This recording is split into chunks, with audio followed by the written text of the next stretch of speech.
histórica, literaria, geográfica, y también vimos el capítulo 1, sobre todo las parteras, ¿sí? El capítulo 1, la opresión del pueblo. Ahora vamos a ver el capítulo 2, tal vez alguito del 3. El capítulo 2, la Navidad de los israelitas, nace Moisés. Entonces aparece, en el capítulo 1 aparece el pueblo, en el capítulo 2, Moisés, capítulo 3 aparece Yahvé, ¿sí? Entonces, ahora el capítulo 2 lo tenemos a Moisés, así que hacemos como siempre, todos vigilemos que tener apagados los micrófonos, pero a la hora de leer, quien quiera libremente libera el micrófono y lea, ¿sí? Ana María volvió al... claro, no sé para qué usa el... bueno, adelante entonces. Quien quiera, arrancamos con el PowerPoint, ¿sí? La diapositiva 1. Quien quiera leer, por favor, lea para todos. Bueno, la Navidad de los israelitas. Un hombre de la familia de Leví se casó con la hija de un levita. La mujer concibió y dio a luz un hijo, y viendo que era muy hermoso, lo mantuvo escondido durante 3 meses. Cuando ya no pudo ocultarlo más tiempo, tomó una cesta de papiro y la impermeabilizó con betún y pez. Bien, la cubrió con betún, ¿no? Bien. Ahí va a venir una palabra en hebreo muy importante, kafar. Ustedes conocen Cafarnaúm. Sí. Ahí estaba el búnker de Jesús. En Cafarnaúm, ¿se acuerdan que Pedro le había prestado a Jesús ahí una habitación, ¿no? Cafarnaúm. Cafar es cubrir. Cafar es proteger. Es misericordia, ¿sí? Entonces, el día del perdón es el día del kafar, ¿ven? Entonces, es muy importante esa palabra, ¿no? Bueno, el texto se va a manejar con 2 niveles. De entrada nos ponen 2 niveles. Hay un nivel histórico ordinario, nace un niño de una familia, ¿sí? En un sistema de opresión, pero digamos que hay un nivel ordinario, cuando digo ordinario, cotidiano estoy diciendo, pero hay otro nivel de lectura. Ven que dice, y el niño era muy hermoso, y ahí está aludiendo a Génesis 1:3. En el Génesis 7 veces a decir, y vio Dios que era bueno. Sí. Kitov. Kitov en griego, en hebreo, puede significar era bueno, pero también era bello. Entonces acá aprovecha el Éxodo, la otra acepción de la palabra. No dice que el niño era muy bueno, sino que era muy hermoso, muy bello. Pero ven que está aludiendo al Génesis. Acá hay un lenguaje mítico, creacional. Entonces el texto tiene 2 niveles de lectura. Un nivel cotidiano, pero además hay algunas alusiones al nivel más teológico, al mito, a la creación. Entonces ahí está, ¿ven? Moisés, así como Dios lo primero que hizo fue crear la luz, acá lo primero que hace para liberar a su pueblo es crear a una luz también, ¿no?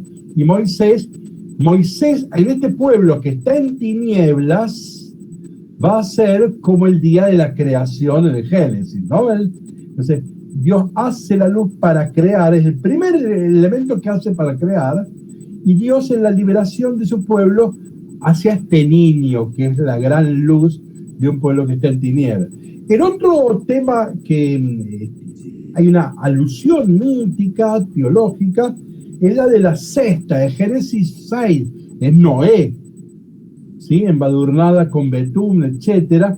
Es muy clara la alusión a Noé. Noé que va a ser rescatado de las aguas, pero el que rescata a la humanidad de las aguas. El nombre de Moisés el que ha sido sacado de las aguas y el que nos va a sacar de las aguas del Éxodo. Acá hay un agua creacional, Génesis 6, y hay un agua donde es el comienzo de la historia de la salvación, allá en el agua del Éxodo, ¿no? Bueno, entonces ven cómo el autor va dejando pistas, indicios. Por supuesto, el lector judío capta esto.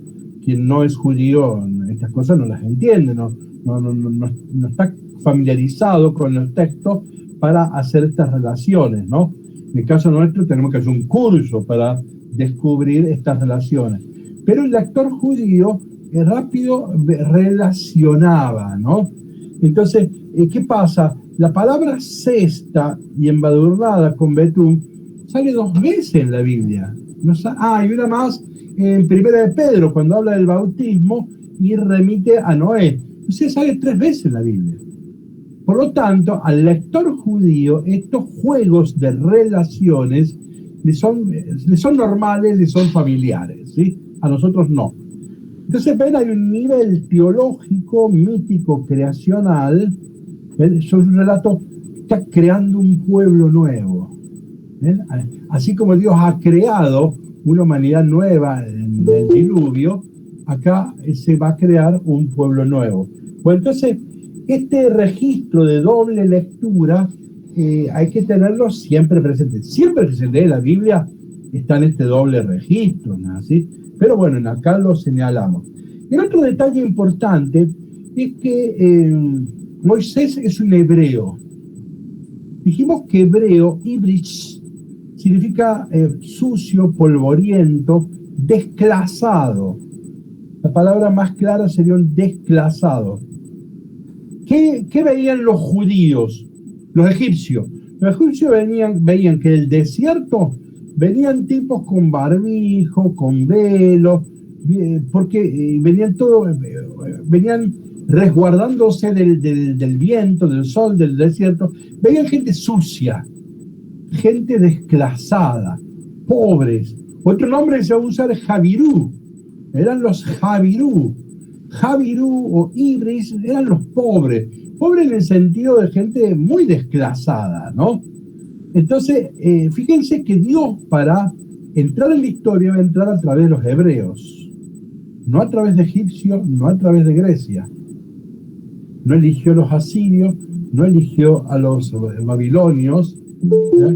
Entonces, esto es importante.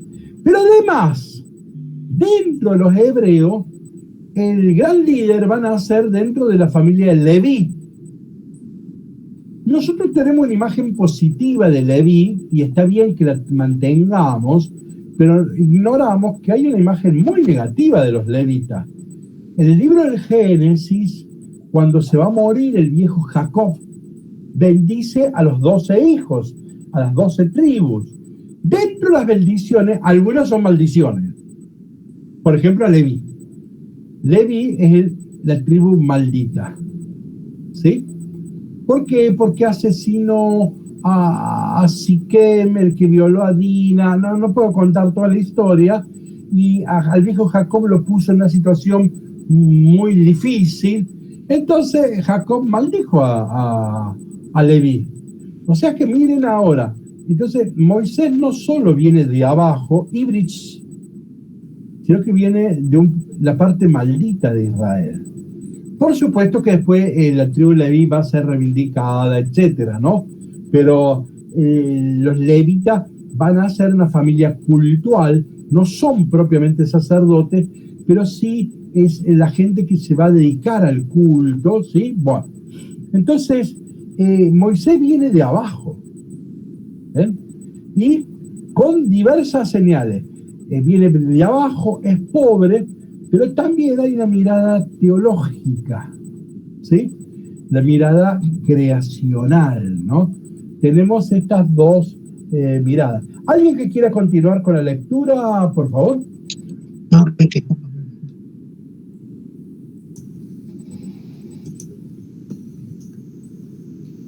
ahí leo, padre. ¿Se escucha? Sí. Después puso en ella al niño y la dejó entre los juncos, a orillas del Nilo. Pero la hermana del niño se quedó a una cierta distancia para ver qué le sucedería. La hija del faraón bajó al Nilo para bañarse mientras sus doncellas se paseaban por la ribera.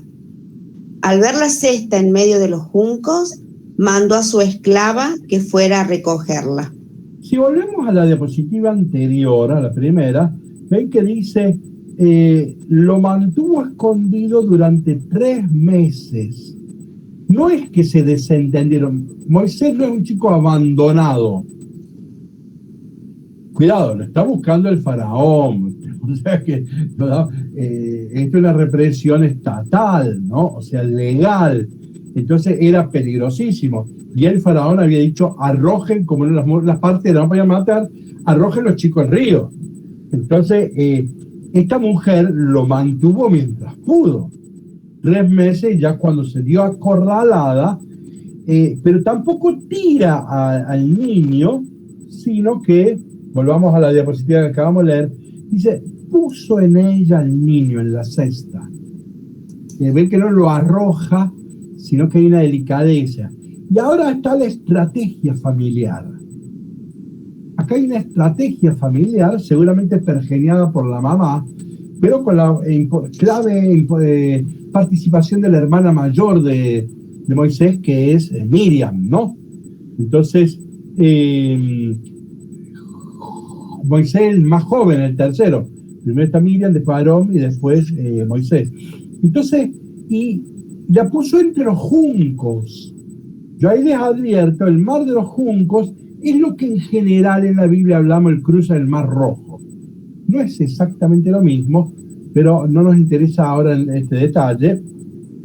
Pero la idea es esta. Lo dejó en una parte de la orilla, entre juncos, para que no se fuera, no se la llevara la correntada, sino que de algún modo se fuera trabando la cesta, ¿sí? Con las cañas, etcétera, ¿no?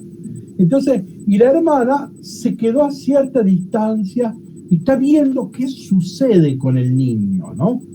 Es muy interesante esto. Y la hija del faraón baja a bañarse. Esta parte no es histórica en el sentido moderno. Es impensable que la hija del faraón vaya a bañarse un río donde había limañas, etcétera, y que no hubiera un fuerte ejército policial corriendo a todos los que estuvieran por ahí cerca. Bueno, entonces probablemente es difícil imaginar esto como un relato histórico, pero sí como un relato popular, en donde, bueno, omitimos algunas cuestiones y aparece esto. Bueno, entonces se va a bañar y se pasea por la ribera. Al ver la cesta, mandó a una esclava a recogerla. Sigo leyendo en la diapositiva 3. La abrió la esclava, vio al niño que estaba llorando y llena de compasión exclamó, seguramente que un niño de los hebreos. Claro, porque el faraón había dicho que todos los niños había que arrojarlos al río. Por lo tanto, cuando vieron a este chico, se le ocurrió decir, debe ser un chico hebreo. Ahora, las expresiones nos importan mucho. Vio al niño llorando y tuvo compasión. En toda la Biblia, la única vez que hay un niño llorando es este. En toda la Biblia hay un solo niño que está llorando. A ver, ¿qué es llorar? Llorar es un signo de vida. ¿Vieron cuando el bebé, el médico le da un chirrito en la cola para que se empiece a manifestarse, a exteriorizarse, ¿no? Entonces, en primer lugar, es un gran signo de vida. No solo es un signo de vida, sino que expresa una vocación de ser, una vocación de existir, ¿no?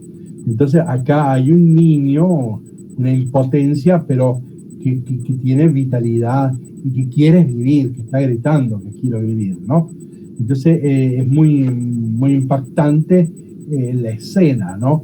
Lo más frágil, la fragilidad de un niño, pero a la vez llorando, está diciendo esto, ¿no? Bueno, vio y tuvo compasión. Esta es la palabra clásica de la Biblia, tanto en el Antiguo como en el Nuevo Testamento. Esto es lo que se suele traducir por misericordia, es la palabra que define a Dios, la compasión, la misericordia. Es una palabra que está vinculado en hebreo al mundo femenino, a las entrañas maternas, ¿sí? Entonces, esta es la palabra por excelencia para designar el amor de Dios, ¿no? Entonces, esta es una palabra muy, muy importante. A ver si lo tengo. Miren, saltemos a la diapositiva 6. Aquí fíjense, yo no sé si lo van a poder ver, tendrían que ponerlo en el modo de diapositiva, si no, les va a costar porque es letra chiquita, ¿sí? Entonces, deberían ponerlo en modo diapositiva. Bueno, lo mismo lo leo yo rápidamente. Miren, Éxodo 2, 1:10, Dios tiene rostro de princesa. Bajó, descubrió, vio y oyó el llanto del bebé. Tuvo misericordia. Por medio de sus siervas sacó a Moisés, mas ya va a sacar. Lo adopta como un hijo. 2:23-25. Oyó el clamor del pueblo, se acordó y lo conoció. O sea, Dios actúa del mismo modo en todos lados. Éxodo 7:10, son las plagas, Adonai. He bajado, ven allá está abajo, he visto el sufrimiento, he oído el clamor, lo conozco, voy a librarlo, es el primogénito. Salto milenariamente a Lucas 15, las parábolas de la misericordia, ¿no? Lo vio su padre, movido a misericordia, y lo dignifica haciéndole una fiesta real, ¿no? Acá podemos poner en Lucas muchos textos, yo me estoy acordando ahora de memoria. ¿Cuál se acuerdan en Lucas? Otro lo vio con compasión. La del joven rico no era uno. Bueno, no, ahí no usa compasión. Pero es Jesús el que lo vio y lo amó. Ahí no es la palabra compasiva, ¿no? Bien, el buen samaritano. El buen samaritano. Lo vio y se compadeció. Bueno, esta es una palabra centralísima en la Biblia, ¿no? Y la que está, Juan Manuel, la que está en el escudo del Papa, no sé se refiere el texto del Nuevo Testamento que está en el escudo papal, que lo miró con misericordia y lo eligió. Claro, pero ese es ese no es el del hijo, el del joven rico. No, no es ese, ya voy a averiguar. Repetime cuál es. Está en el escudo del Francisco, que es algo así como, lo dice en latín, no recuerdo cómo son las palabras exactas, pero algo así como lo miró con misericordia y lo eligió, o algo así. Está en el santoral de hoy, Santo Veda, que dice una frase y el padre la eligió. Lo vio y lo eligió. La del Papa es del Nuevo Testamento, ya voy a averiguar bien. Bueno, sí, la verdad es que no me acuerdo cuál es eso, ¿no? Pero bueno, pero sale muchísimas veces. Miren ahí Marcos 6:34, la multiplicación de los panes, vio a mucha gente, tuvo misericordia, se puso a enseñarle. Por eso después, el último, puse montonazos de ejemplos, sobre todo en la enseñanza social de la iglesia, el esquema, ver, jugar, actuar, etcétera, etcétera. Pero esto arranca ya. Entonces, vio al niño que estaba llorando y compasión, ¿no? Entonces la hermana del niño, que estaba cerca, está espiando, la hermana, acá hay un plan, hay una estrategia, ¿no? La hermana del niño dijo a la mujer, a la hija del faraón, ¿quieres que vaya a buscarte para vos? Es muy astuta en el lenguaje. Entre las hebreas, una nodriza para que te lo críe. Sí, le respondió la hija del faraón. La jovencita fue a buscar a la madre del niño. ¿Ven que está muy...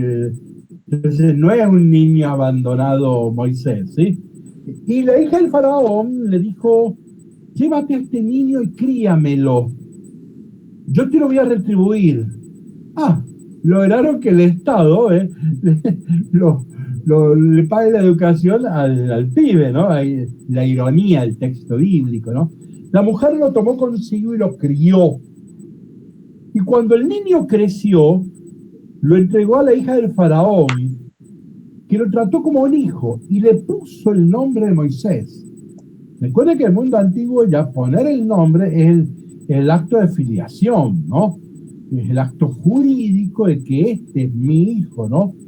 Y le puso el nombre de Moisés diciendo, sí, yo lo saqué de las aguas. Ven que ahí estamos haciendo una analogía con Noé. ¿Y con Jesús está haciendo analogía acá?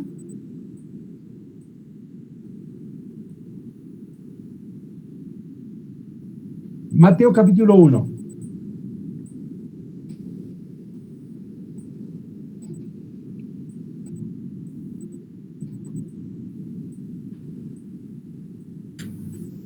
Es cuando manda matar a Herodes a los niños, ¿no? Con todo ese episodio. Sí, es el mismo contexto, o sea, Mateo escribe que estamos en el mundo judío, entonces narra el nacimiento de Jesús inspirado en los relatos del nacimiento de Moisés. Por eso es que el parecido es fuerte. Fíjense, 1:21. Leo la traducción que tengo aquí.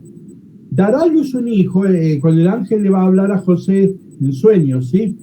Dará a luz un hijo a quien llamarás Jesús, porque salvará a su pueblo de sus pecados, ¿sí? Hay es la misma expresión, o al menos es muy similar, ¿no? Entonces, Noé nos salva de las aguas, Moisés nos va a salvar de las aguas, y Jesús nos va a salvar de los pecados, ¿sí? Pero a la larga es la misma expresión, ¿no? Ahora acá tenemos una cuestión que es muy importante. Fíjense, no creo que tengamos la misma diapositiva. Creo que hice una macana. A ver, ¿ustedes tienen la diapositiva 19?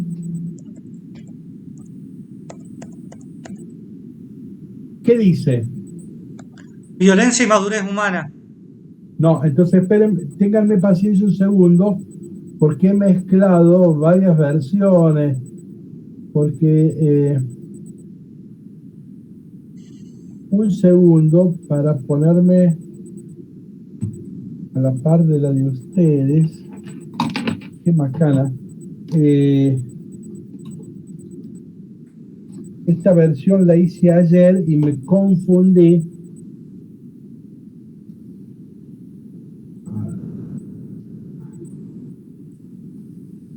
Ténganme paciencia. ¿Cómo decía el Chavito del 8? Ténganme paciencia.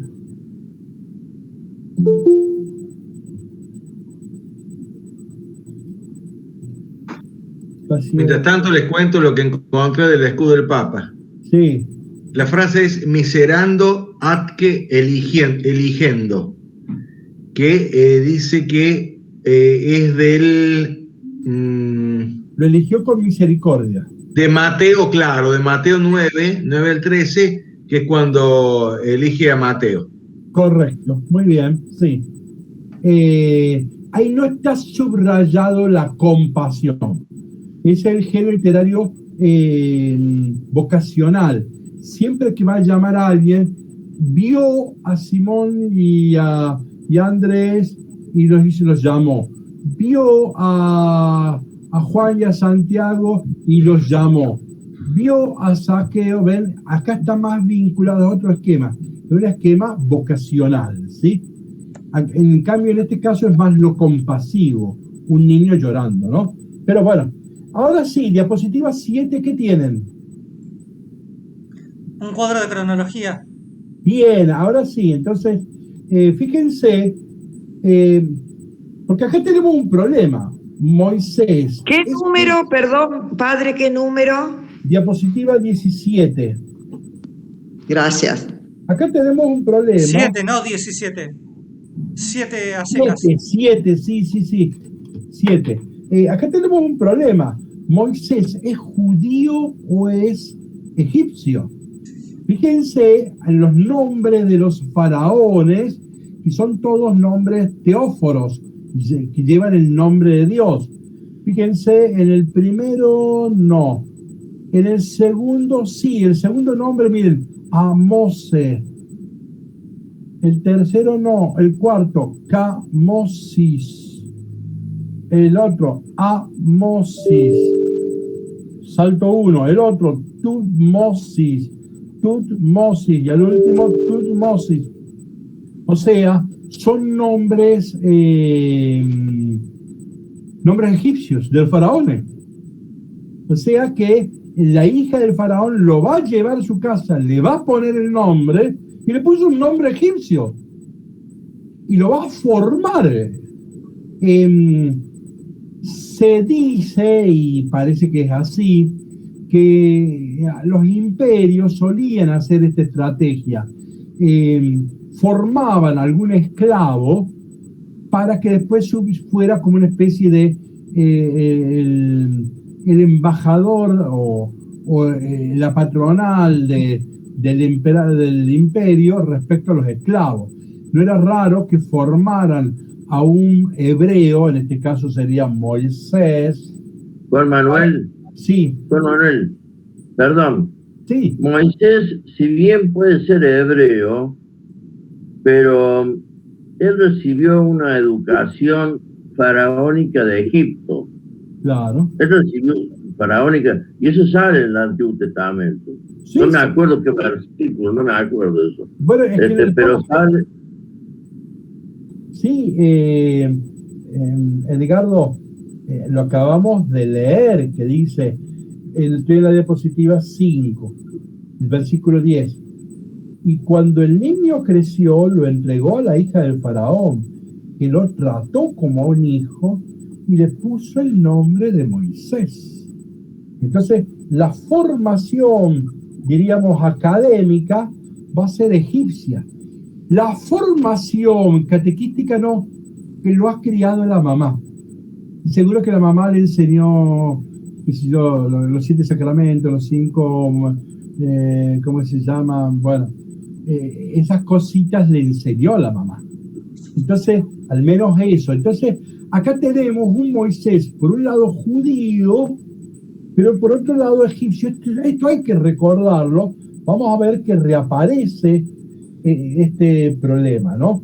Entonces, bien, a ver, vamos a algunos detalles que yo no haya mencionado. Repaso miren la diapositiva 9, si bien ya lo dije, pero hay una cosa bonita. Vieron cuando hablábamos de que las reminiscencias creacionales, ¿no? Que vio que el niño era hermoso, ¿se recuerdan? Miren cómo suelen comentar esto algunos rabinos, ¿sí? Dicen así: cuando nació Moisés, toda la casa se llenó de luz, y el día de la luz, ¿se acuerdan? Miren más abajo: como Dios vio que la luz era apropiada para crear, así la madre vio que el niño era apropiado para crear un pueblo. Bueno, son exégesis familiares, simpáticas, populares, pero sugerentes, son ricas, ¿no? Es interesante. Bueno, lo del arca ya lo dijimos. Miren que la madre cierra la cesta. En Génesis, ustedes no sé si se acuerdan, que cuando Noé entra al arca, Dios es el que cierra. Eso es el kafar. De ahí viene Cafarnaún. Eso es el kafar, ¿no? Cafarnaún es el día del perdón. Entonces, ahí viene, ven, el kafar, es la misericordia, ¿no? Entonces, es, bueno, muy interesante. La estrategia de la madre, ya hemos dicho algo. Miren esto importante, diapositiva 12. El lugar de Miriam. Miriam aparece en el 2.4. Está vigilando cuál va a ser la suerte de su hermano menor. Y dice que se queda firme observando. Pero cuando, miren más abajo, Éxodo 14:13, cuando cruzan lo que vulgarmente nosotros decimos el Mar Rojo, cuando van a cruzar y todavía no se abrieron las aguas, Moisés le dice al pueblo: quédense firme acá, quédense tranquilos. Esa fórmula aparece en el comienzo de la historia de Moisés, que es liberado de las aguas, y en el clímax de la historia de Moisés, él liberando a su pueblo de las aguas. Bueno, el testigo de esta apertura y de este cierre, de esta inclusión, es Miriam, ¿no? Entonces, Miriam va a ser el testigo de toda la experiencia de Moisés. Ella abre y cierra esta escena, ¿no? Recuerden que cuando cruzan al mar, ¿qué es lo primero que hace Miriam? Agarra un tamboril y empieza un canto. Se suele, tal vez un poco exagerado, decir que aparece ahí como la líder, la maestra de liturgia de la primera comunidad judía. Tal vez sea un poco exagerado, pero ciertamente que ella lidera el canto y aparece con un tamboril, ¿no? Bueno, después uno puede ponerle más pilas o no a ese tipo de interpretaciones, ¿no? Otro tema, fíjense, muy importante, diapositiva 14. Los imperios también tienen fisuras. Unos creen que son homogéneos, como son hegemónicos, unos confunden, creen que son homogéneos, pero también hay fisuras. ¿Y cuál fue la gran fisura acá? La hija del faraón. La hija del faraón sabe que el papá decretó que hay que matar a todos los hebreos. Y la hija del faraón va a ser la que lo va a rescatar. Con las arcas del Estado le va a hacer pagar la educación al muchacho para que venga, sea fuerte, ¿sí? Y lo va a mantener y va a ser un ministro de la nación. O sea que, ¿ven? Hay una fisura, esto a veces se nos escapa, ¿no? A veces el miedo hace ver que el otro es un monstruo grande y no tiene fisuras, ¿no? Y sin embargo, aquí aparece, es una buena advertencia, ¿no? Y otra cosa más. Bueno, ironías, miren, diapositiva 17. En la Biblia la ironía se usa muchísimas veces, ¿sí? Pero muchísimas. Entonces vamos a señalar algunas. Diapositiva 17. No el primer puntito, no el segundo puntito, sino el tercero. El río debía ser una tumba de los niños. Ironía, es la salvación de Moisés. El faraón ordena que las niñas sean preservadas y son precisamente las mujeres las que salvan al pequeño Moisés. El llanto de un niño pudo más que el decreto del faraón. El fracaso de la política de exterminio es expresado por la actitud de la hija. El líder de la liberación contra el faraón es salvado por un miembro de la familia real. Una esclava hebrea organiza para la hija del faraón el sistema de protección del niño. La madre recibirá de las arcas del faraón el dinero para criar a su hijo. Moisés conocerá la corte del faraón desde dentro del mismo palacio, capacitándolo para negociar la salida de su pueblo. ¿Ven las ironías? Hay otra, por ejemplo, no la noté, pero el faraón, para eliminar a los varones, hace preservar a las mujeres. Es una paradoja. Precisamente, si usted no quiere varones, tiene que empezar eliminando a las mujeres, que son las madres, ¿no? Bueno, pero ven, son las paradojas, las ironías que tienen estos relatos, que son muy sugerentes, ¿no? No siempre tienen un buen fundamento metodológico, pero sí es típico de la cultura popular y bueno, y hay que registrarlo, ¿no? Valorarlo. Bueno, vamos a la diapositiva 19, violencia y madurez de Moisés. ¿Alguien que quiera leer un trecho largo a partir de la diapositiva 20, por favor? Voy yo. Adelante. Siendo ya un hombre, Moisés salió en cierta ocasión a visitar a sus hermanos y observó los penosos trabajos a que estaban sometidos. También vio que un egipcio maltrataba a un hebreo, a uno de sus hermanos. Entonces dirigió una mirada a su alrededor y como no divisó a nadie, mató al egipcio y lo escondió en la arena. Seguimos leyendo, Gustavo. Regresó y encontró a 2 hebreos que se estaban peleando. ¿Por qué golpeas a tu compañero?, preguntó el agresor. Pero éste le respondió: ¿quién te ha constituido árbitro nuestro? ¿Acaso piensas matarme como mataste al egipcio? Moisés sintió temor y pensó: por lo visto el asunto ha trascendido. En efecto, el faraón se enteró de lo sucedido y buscó a Moisés para matarlo, pero éste huyó del faraón y llegó al país de Madián. Allí se sentó junto a un pozo. El sacerdote de Madián tenía 7 hijas. Ellas fueron a sacar agua para llenar los bebederos y dar de beber al rebaño de su padre. De pronto llegaron unos pastores y las echaron. Moisés poniendo en defensa de ellas y dio de beber a sus ovejas. Fíjense, contemos las mujeres de Moisés, expresiones humorísticas.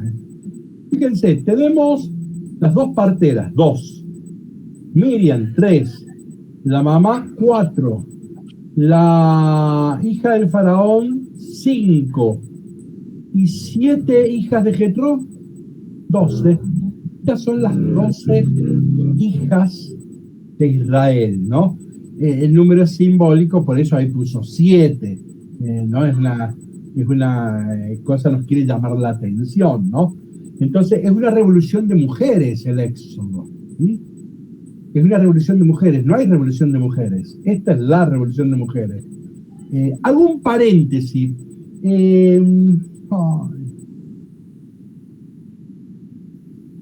comediante romano más boca sucia que ustedes han conocido. ¿Cómo era?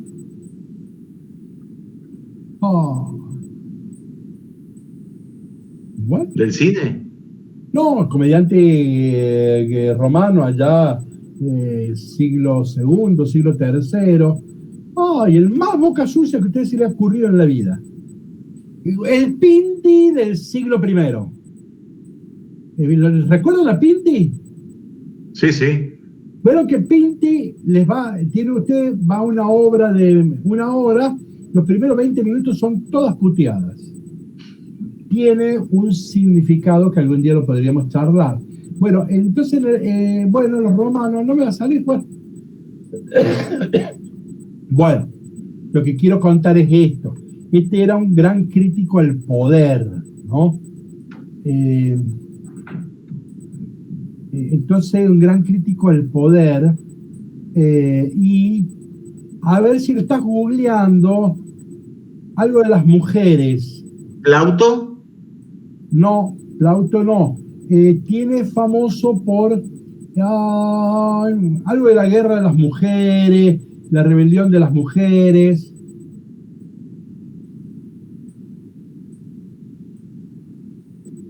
No sé, estoy googleando, pero no. Terencio. No, dale. Autores, ¿no? A ver, o actores. A ver. Autores. Autores.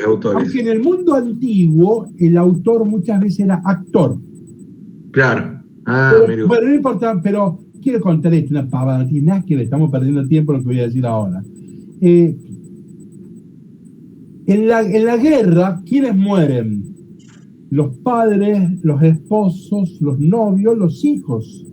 Entonces, una vez las mujeres hartas de que perder a los hijos, a los esposos, a los novios, entonces hicieron decretar una ley.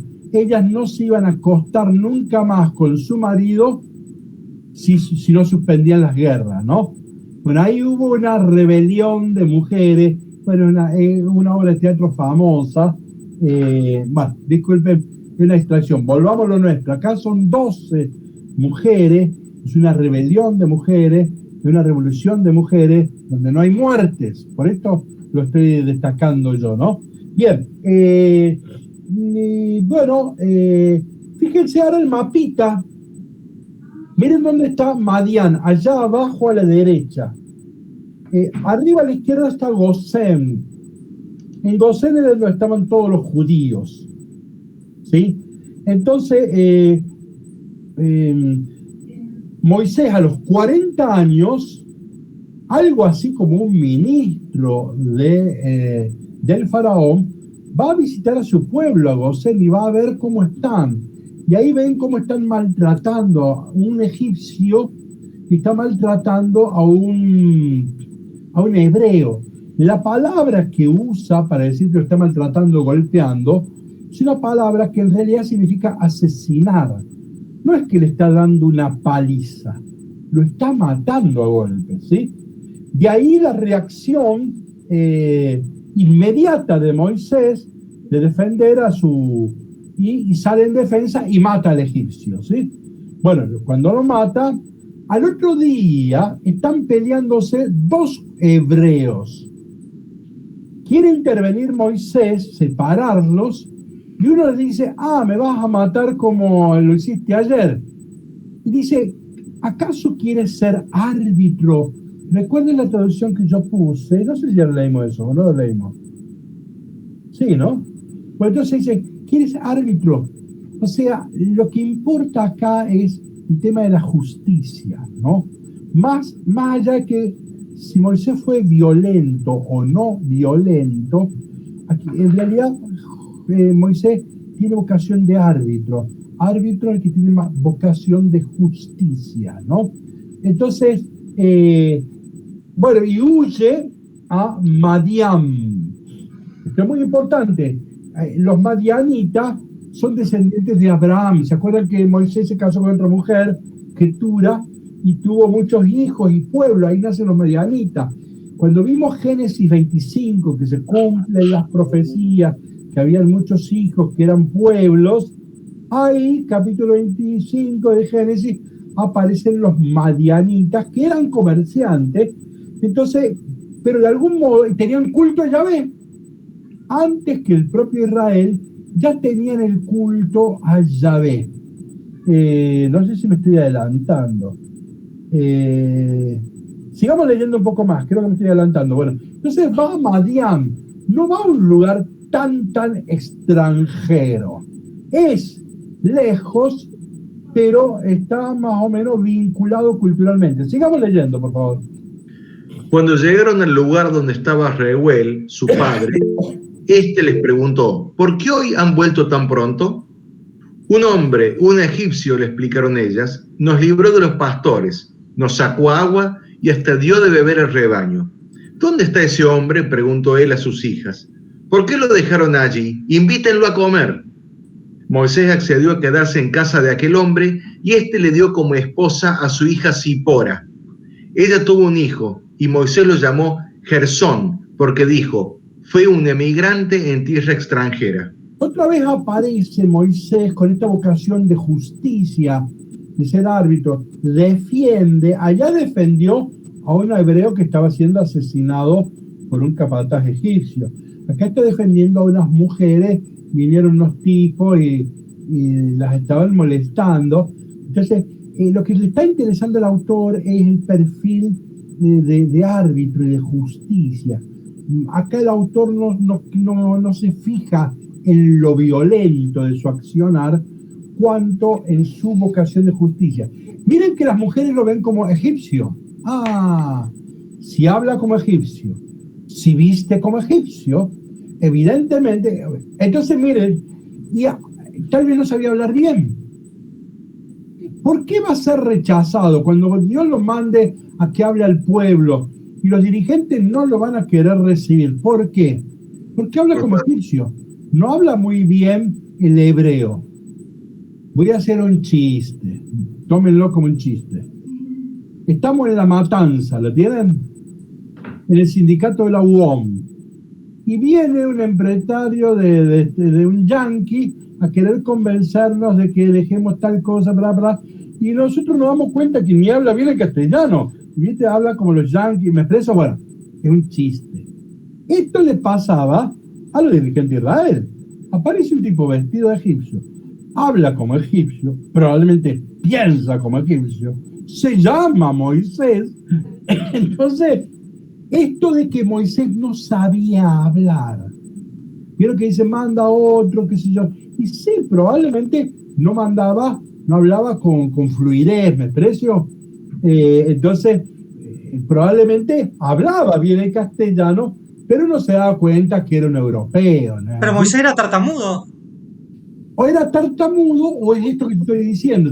Claro, porque se interpreta como que era tartamudo, no lo dice claramente, pero ahora usted está dando esta interpretación. Claro, que lo presento como algo alternativo, ¿no? Pero me parece que tiene alguna plausibilidad este planteo, porque ven que ya dijeron, es un egipcio, y sabemos que se formó entre los egipcios. Entonces, y entonces el problema es que yo no sé hablar, la interpretación común histórica ha sido, era tartamudo. Otra interpretación que acá se puede hacer es que probablemente lo que no sabía hablar bien como para ir a enfrentarse con la patronal y poder discutir, sí, con argumentos de un lenguaje cotidiano, ¿no es así? Entonces, probablemente, bueno, pero lo que voy a esto, ellos ven un egipcio, bueno, que venga, bueno, lo invitan a comer, se casa, tiene un hijo, entonces, miren diapositiva 25, pasó mucho tiempo, y mientras tanto murió el rey de Egipto, o sea que Moisés, cuando salió a ver a sus hermanos, cuál era la suerte de sus hermanos, tenía 40 años. Ahora pasaron otros 40 años. Y va a volver, ¿sí?, a Egipto. ¿A qué edad murió Moisés? Según la Biblia. Según Hechos de los Apóstoles, capítulo 7, a los 120 años. De 40, 40, 40. O sea, él fue egipcio 40 años. Huye y va a organizar la liberación de Egipto a otros 40, 80. Y los últimos 40 en el desierto hasta que llegan a la tierra prometida, ¿sí? 40 es el número de una generación, ¿no? Entonces son las tres grandes etapas de la vida de Moisés, ¿no? Bien, entonces murió el rey de Egipto, los israelitas gemían en la esclavitud, hicieron oír su clamor, y ese clamor llegó hasta Dios desde el fondo de su esclavitud. Dios escuchó sus gemidos y se acordó. Cuidado, en la Biblia, y se acordó, no es que se había olvidado, y ahora se acuerda. No es la memoria como un acto psicológico. En la secundaria nos hacían estudiar qué era la memoria, un acto de la voluntad. No es en ese sentido. En la Biblia, acordarse, está diciendo Dios, está decidiendo intervenir y actuar.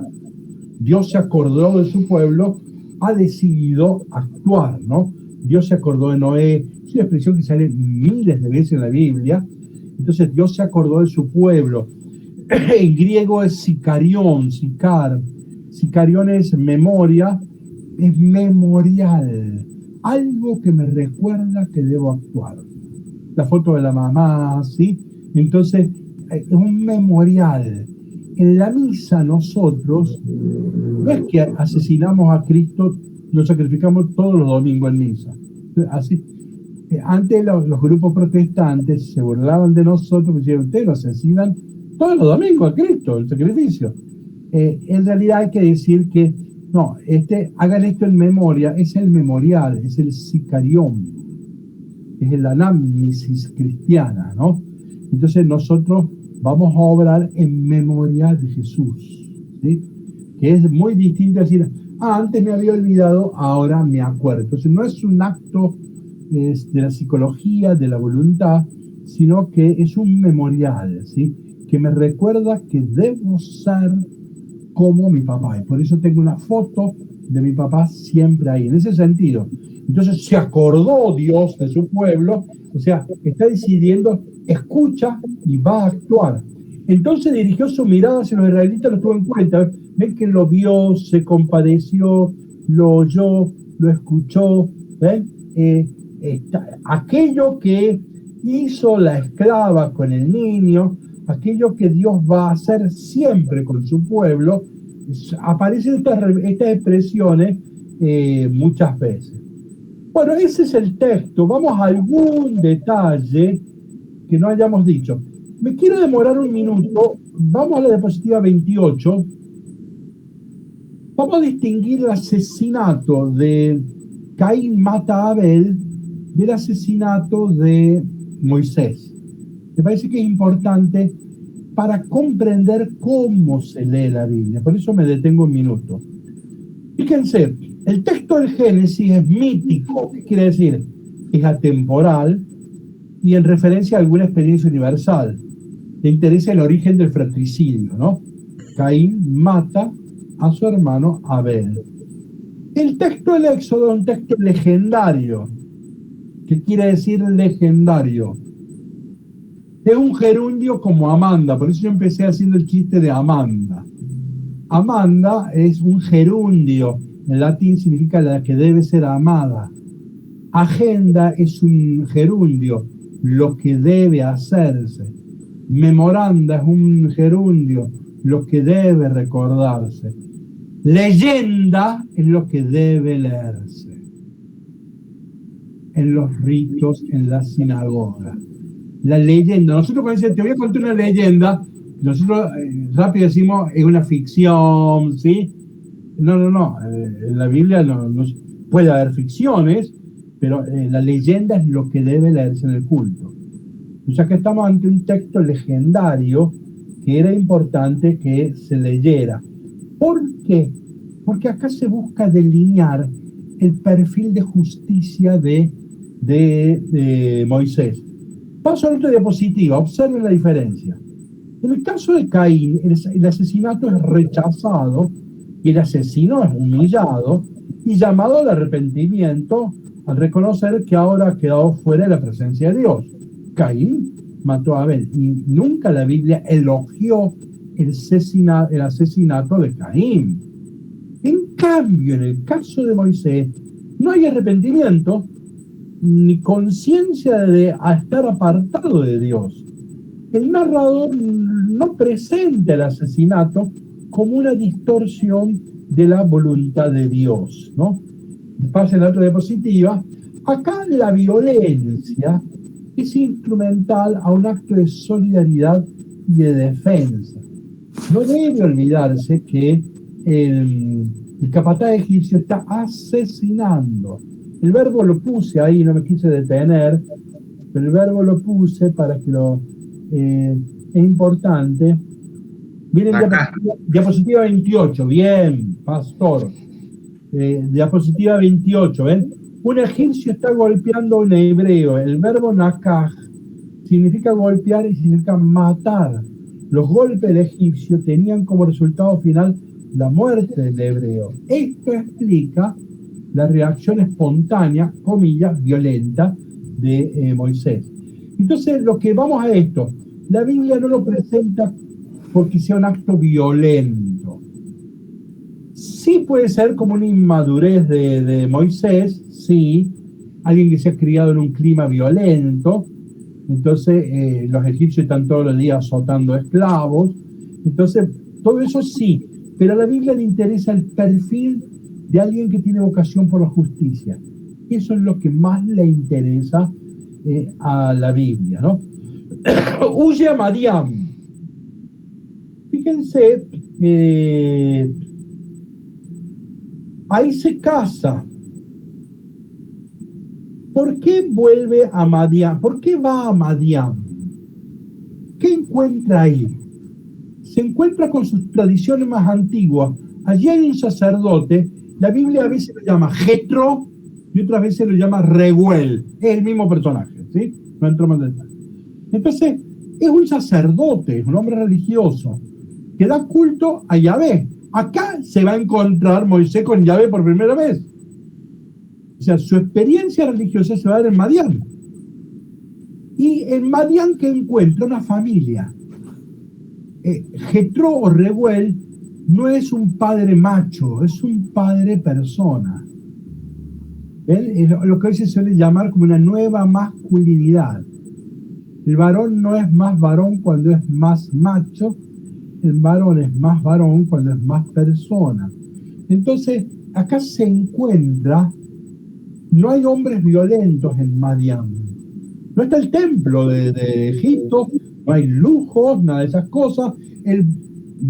empieza a ser un tipo que anda cuidando las ovejas de su suegro. Y si quiere es dueño, es un hombre pobre, vida cotidiana, come de lo que hay, de su trabajo, se casa, tiene un hijo. Y claro, esto es importante porque esto sería el retiro espiritual del líder.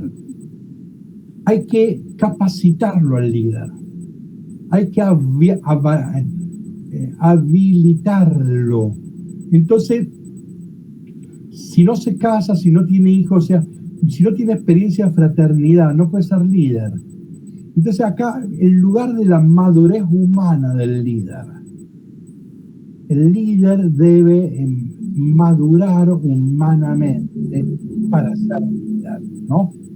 Entonces, ¿dónde están las esposas de los políticos? Entonces, ¿qué lugar ocupa la familia del político?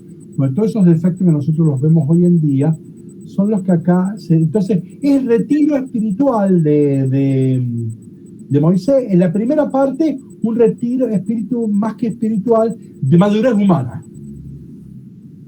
¿Sí? De iniciación ritual al matrimonio, tiene que casarse, tiene que tener hijos, cuidar un hijo, ver que lloran, bueno, todo eso. ¿Ven? Hay un Moisés humanizado. El líder no debe tener las características del líder, debe tener las características de un ser humano.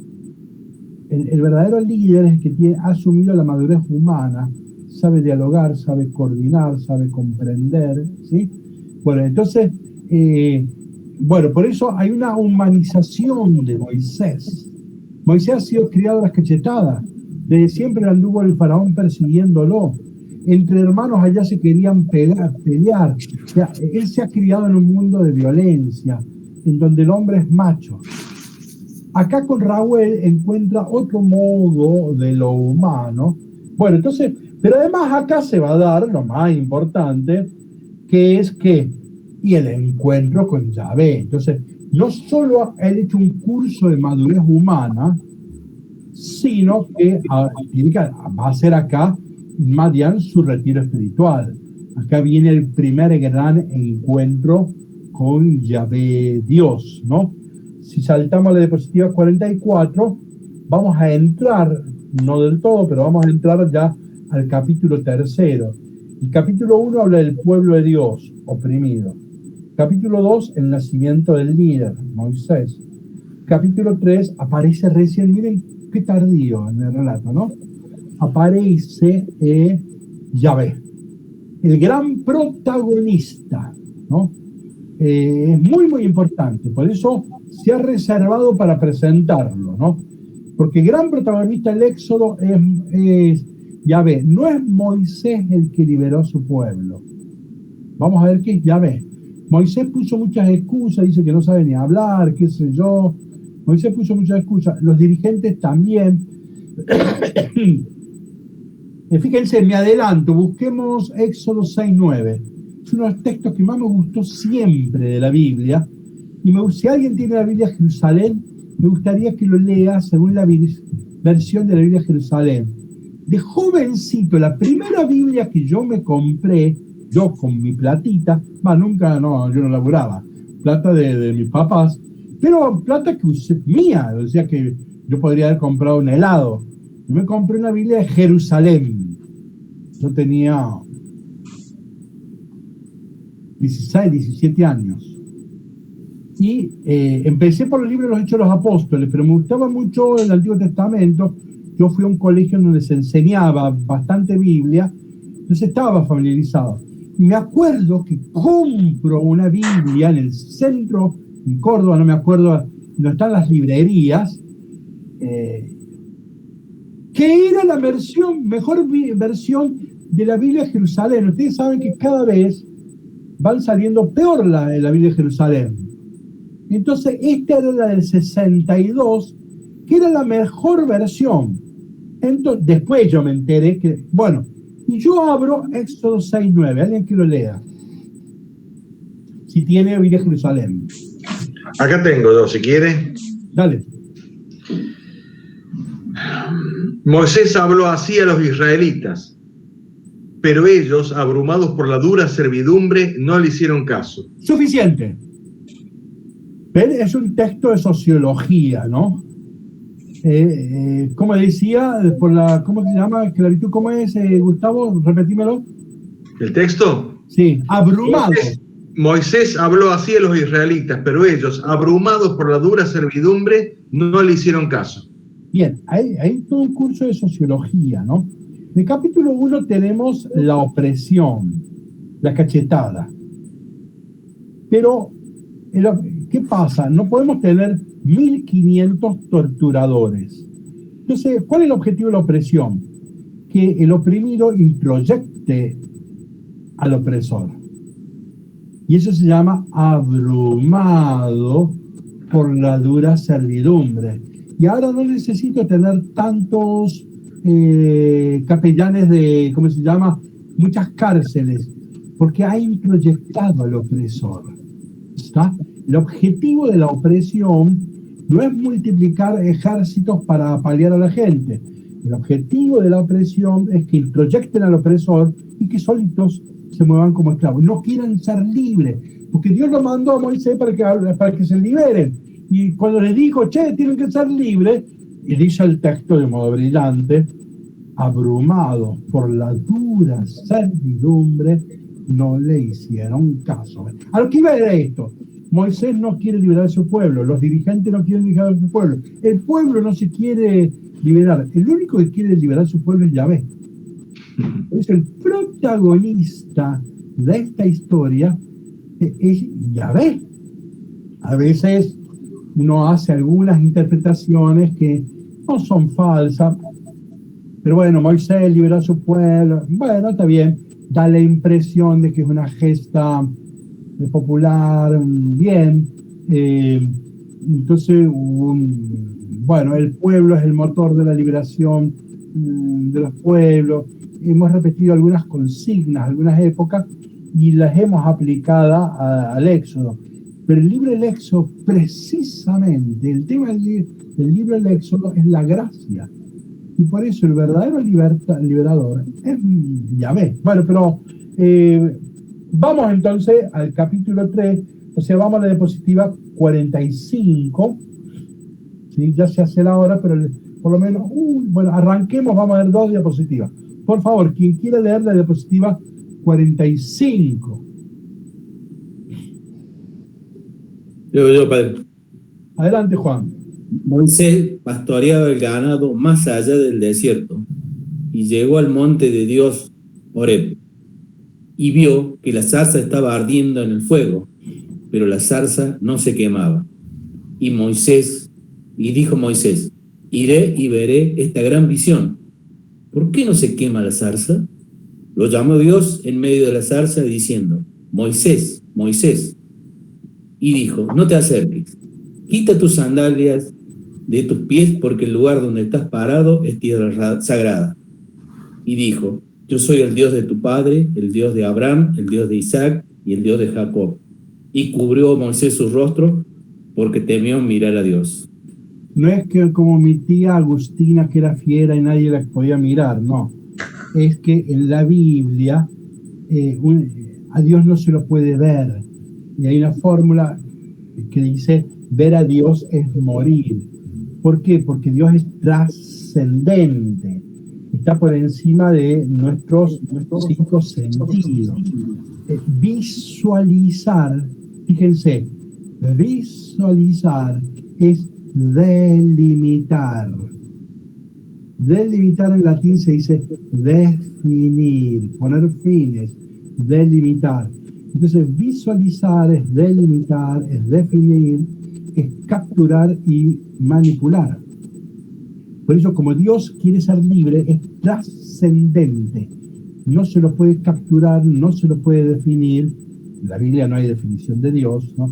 No se lo puede definir porque Dios no quiere que nadie lo capture y que nadie lo manipule, ¿no? Por eso mismo, me adelanto, el símbolo del fuego, la zarza ardiente. El fuego nadie lo puede manipular, ¿no? El fuego es algo maravilloso, ¿sí? Podemos hacer un campamento a la noche y prender un fuego y es algo maravilloso, atractivo, pero nadie se anima a tocarlo, mantiene su libertad. Entonces, el Dios es intangible, Dios es santo, eso significa, Dios es inmanejable, inmanipulable. Cuando decimos que la palabra de Dios es una palabra santa, estamos diciendo que es ¿cómo se dice? No es manipulable, ¿no? Gracias al exégesis se preserva la santidad de la Sagrada Escritura. Una lectura piadosa y santa de la Escritura empieza por la exégesis, no manosear el texto, no manipularlo. Eso significa que yo trato este texto como palabra santa, ¿sí? Bueno, pero entonces ver el fuego, ¿no? Es muy importante. El Dios de Abraham, de Isaac y de Jacob, esta es una de las tantas definiciones en la Biblia. ¿Se acuerdan lo de Pascal? Pascal, cuando se muere, encontraron en uno de los bolsillos de su saco un papelito rolioso ya, que llevaba a todas partes, y por eso es famoso, que decía así: yo no creo en el Dios de los filósofos, sino en el Dios de Abraham, de Isaac y de Jacob. O sea que Pascal captó una clave de la Biblia. El Dios de la Biblia es el Dios de la historia, el Dios de las personas, numen personales. No es el Dios de un lugar, numen locales. No es el Dios de un lugar, sino que es el Dios de las personas, porque es un Dios personal, es el Dios de la historia. Acá estamos viendo el origen de los conceptos más importantes de la teología cristiana. Recuerden que el concepto de historia es un invento del judeocristianismo, ¿no? El concepto de persona, la palabra persona existe en el griego, pero el concepto es un invento del judeocristianismo. Bueno, el Dios de Abraham, de Isaac y de Jacob está hablando del Dios de la historia, ¿no? Bueno, son cosas muy, muy importantes, ¿no? Hay un relato vocacional, cuando se repite el nombre, la mayoría de las veces es relato vocacional. Moisés, Moisés, Jacob, Jacob, Abraham, Abraham. Es un relato vocacional, ¿no? Bien, y en el monte Horeb, el pastor había preguntado la semana pasada, y yo les decía que en la Biblia, ex profeso, intencionalmente, hermenéuticamente, confunde Horeb y Sinaí. ¿Por qué? Porque en Horeb, que hay una zarza. Zarza, de ahí viene la palabra Sinaí. Zarza es arbusto. Que no me olvide de la palabra arbusto. Entonces, es Sinaí. Entonces, Moisés, ¿por qué? Porque acá se da el primer encuentro con Dios, pero en el Sinaí va a recibir la palabra de Dios, las tablas de la alianza. Por eso hay un juego de relaciones. Acá se está anticipando este primer encuentro, anticipa el gran encuentro de la alianza en el monte del Sinaí, ¿no? Y hay la zarza. Voy a terminar acá. Antes de terminar acá, miren, diapositiva 46. Ven que otra vez Dios dice: he visto, he oído, he descendido para subir a mi pueblo. ¿Por qué subir? Porque ir siempre a Jerusalén es la montaña alta. Entonces siempre para ir a Jerusalén hay que subir, ¿no? Una tierra que emana leche y miel. Leche es para alimentar,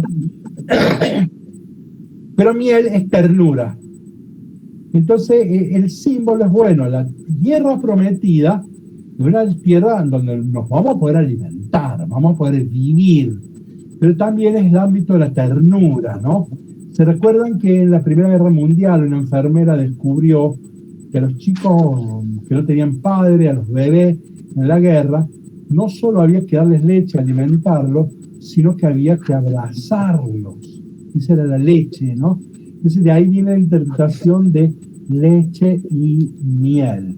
Bueno, pero les dije que lo último que voy a decir, vamos a cortar acá, es lo de el arbusto o la zarza, ¿sí? Fíjense que es un arbusto, no es un árbol. Vamos ¿a qué les recuerda esto? O sea, a Dios se le encuentra en un arbusto. no en el cedro del Líbano. Era el árbol majestuoso, ¿sí? Las grandes guerras de los asirios y los babilonios eran para llevarse el cedro del Líbano. Moisés hizo su casa, no la de Dios, la casa propia, con cedros del Líbano. Adquirió una deuda externa que tuvo que, para pagar, entregar 20 ciudades de Galilea. El cedro del Líbano era lo más caro que existía en el mundo antiguo. ¿Por qué acá dice que es un arbusto? Vamos a Ezequiel capítulo 17.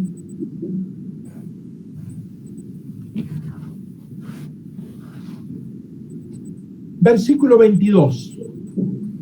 Ezequiel capítulo 17, versículo 22. ¿Lo tienen? María Fernanda, si lo quieres leer, o no tenés la Biblia.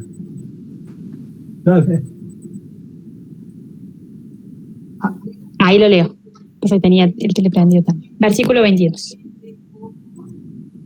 Así habla el Señor, yo también tomaré la copa de un gran cedro, cortaré un brote de la más alta de las ramas y lo plantaré en una montaña muy elevada. ¿Digo? Sí. Lo plantaré en la montaña más alta de Israel. Él echará ramas y producirá frutos, y se convertirá en un magnífico cedro. Pájaros de todas clases anidarán en él, habitarán a la sombra de sus ramas. Y todos los árboles del campo sabrán que yo, el Señor, humilló al árbol elevado y exaltó al árbol humillado. Hago secar al árbol verde y reverdecer al árbol seco. Suficiente, miren. Ezequiel, siglo VI a.C., el pueblo está en el cautiverio en Babilonia y está perdiendo la esperanza. Entonces Ezequiel inventa una parábola de esperanza.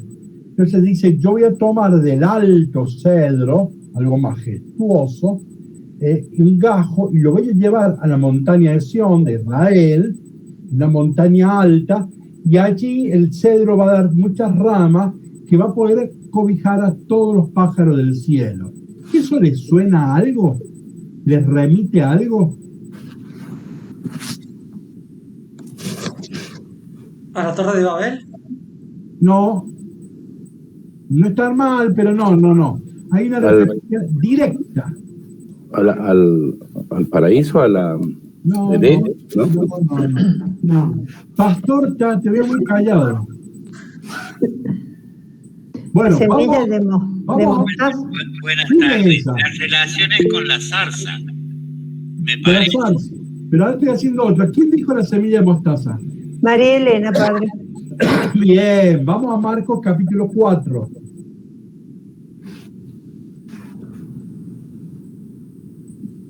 (4:30). Marcos, también está en Mateo, pero vamos a leer esta versión. Marcos 4:30. Dijo también, ¿con qué compararemos el reino de Dios? ¿Con qué parábola lo explicaremos? Con una semilla de mostaza. Cuando se siembra en tierra, es la más pequeña de las semillas. Después de sembrada, crece y se hace la más alta de las demás hortalizas. Hortaliza es un arbusto, y echa ramas tan grandes que las aves del cielo pueden anidar en su sombra. ¿Está clara la relación? A ver, en el Antiguo Testamento la esperanza está en el poder. Dios puede tomar un gajo del cedro majestuoso y ponerlo en el centro de Sión. Él es nacionalista, es desde el poder, ¿ven? En el Antiguo Testamento, ¿por qué confiamos en Dios? ¿Por qué esperamos en Dios? Porque Dios es poderoso. El fundamento de la esperanza es el poder de Dios. En cambio, en el Nuevo Testamento, no. El fundamento no está en el lenguaje del poder, sino de la pobreza. Es una semillita, es un arbusto. Ahí relacionado con el arbusto aquel, ¿no? Entonces, fíjense, en la parábola Marcos, la pregunta es esta. ¿Dios hoy está actuando? Porque dice, ¿con qué compararemos el reinado de Dios? El reinado de Dios significa el actuar de Dios. Entonces, la pregunta que le hacen los discípulos a Jesús le dice, Pero Dios está actuando. ¿Acaso a través de nosotros, que apenas somos 12 iletrados, Dios va a actuar y va a enfrentar el Imperio Romano?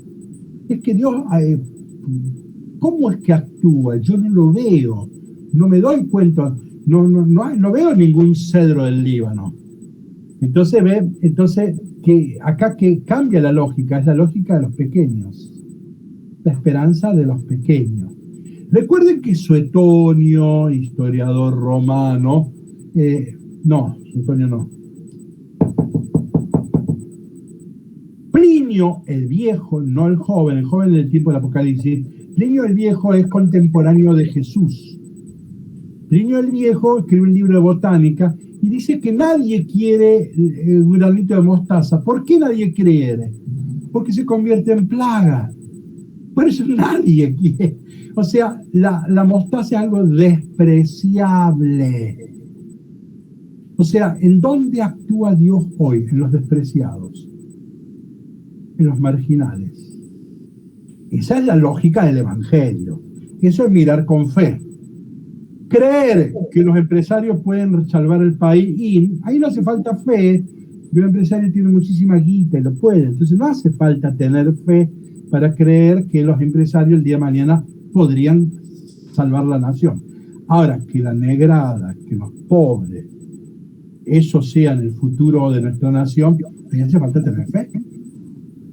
Yo no puedo creer que un niño de la calle, que me ha hecho la primaria, el futuro de mi país esté en eso. Bueno, eso es tener fe. Entonces, bien, pero cuidado, volvamos a Moisés. Moisés tiene un encuentro extraordinario con Dios, un encuentro paradójico, ¿no? Porque en un yuyo, usan allá en Santa Fe la palabra yuyo, es un yuyo. Entonces, realmente, creer que Dios estaba allí, realmente es un acto de fe y de conversión. Este hombre ha sido formado en egipcio, con dioses en serio, ¿sí? Dioses de verdad. Y de encontrar a Dios entre los yuyos, digamos que una cosa difícil de creer, ¿no? Entonces acá está la conversión de Moisés, la vocación de Moisés. Acá se está pariendo el verdadero líder, ¿no? Primero en un proceso de maduración humana y en segundo momento en un proceso de maduración de fe. Tendrá que tener nuevas claves de lectura para poder liberar a su pueblo. Bueno, lamentablemente se nos ha hecho largo. Voy a hacerles un pedido, pero después del pedido, si todavía alguien quiere hacer una pregunta sobre lo que hemos hablado hoy, le vamos a dar un minuto. Pero antes voy a hacer un pedido, en la parroquia donde yo estoy viviendo por ahora, en Villa El Libertador, tenemos un grupo de animación bíblica. Dos de las animadoras, una es María Fernanda, que acaba de leer, y la otra es Mariana Barbosa, pero son 6 los animadores. Nosotros los martes, por razones de horario, se cambió con todo esto de la pandemia, estamos cambiando horarios. Peor aún, en esta última quincena no vamos a tener encuentro de Biblia porque esta quincena es más fuerte, ¿no es así? Bien, entonces tenemos cambios de horarios. Bueno, a nosotros, al grupo de Biblia de lectura orante de esta parroquia, nos vendría bien modificar un poco el horario y en vez de que la clase comience a las 19:30, nosotros necesitaríamos que comience a las 20, es decir, media hora después. Hagan caritas Estoy de acuerdo. Bueno, yo con ver las caritas, bueno, creo que a todos les veo que me hacen caritas de positivo. Les agradecemos mucho. Es por una actividad de lectura orante de la Biblia. Es una experiencia muy linda, donde se juntan de 30 a 40 personas, trabajamos en equipo, una cosa muy linda. Bueno, pero los horarios hacen que esto complique. Bueno, entonces les agradezco a ustedes porque a nosotros esto nos va... ¿Saben qué pasa? Nosotros vamos a tener una reunión de 18. Si teníamos 19:30, teníamos que salir de disparada para venir acá. y hay dos compañeras que viven a 20 cuadras de acá, o sea que hasta que llegaron a la casa se iban a perder la primera. También está Ana María Sosa, perdón, la que usaba el barbijo y ahora no lo usa. Bueno, o sea, ahí está también ella, ¿no?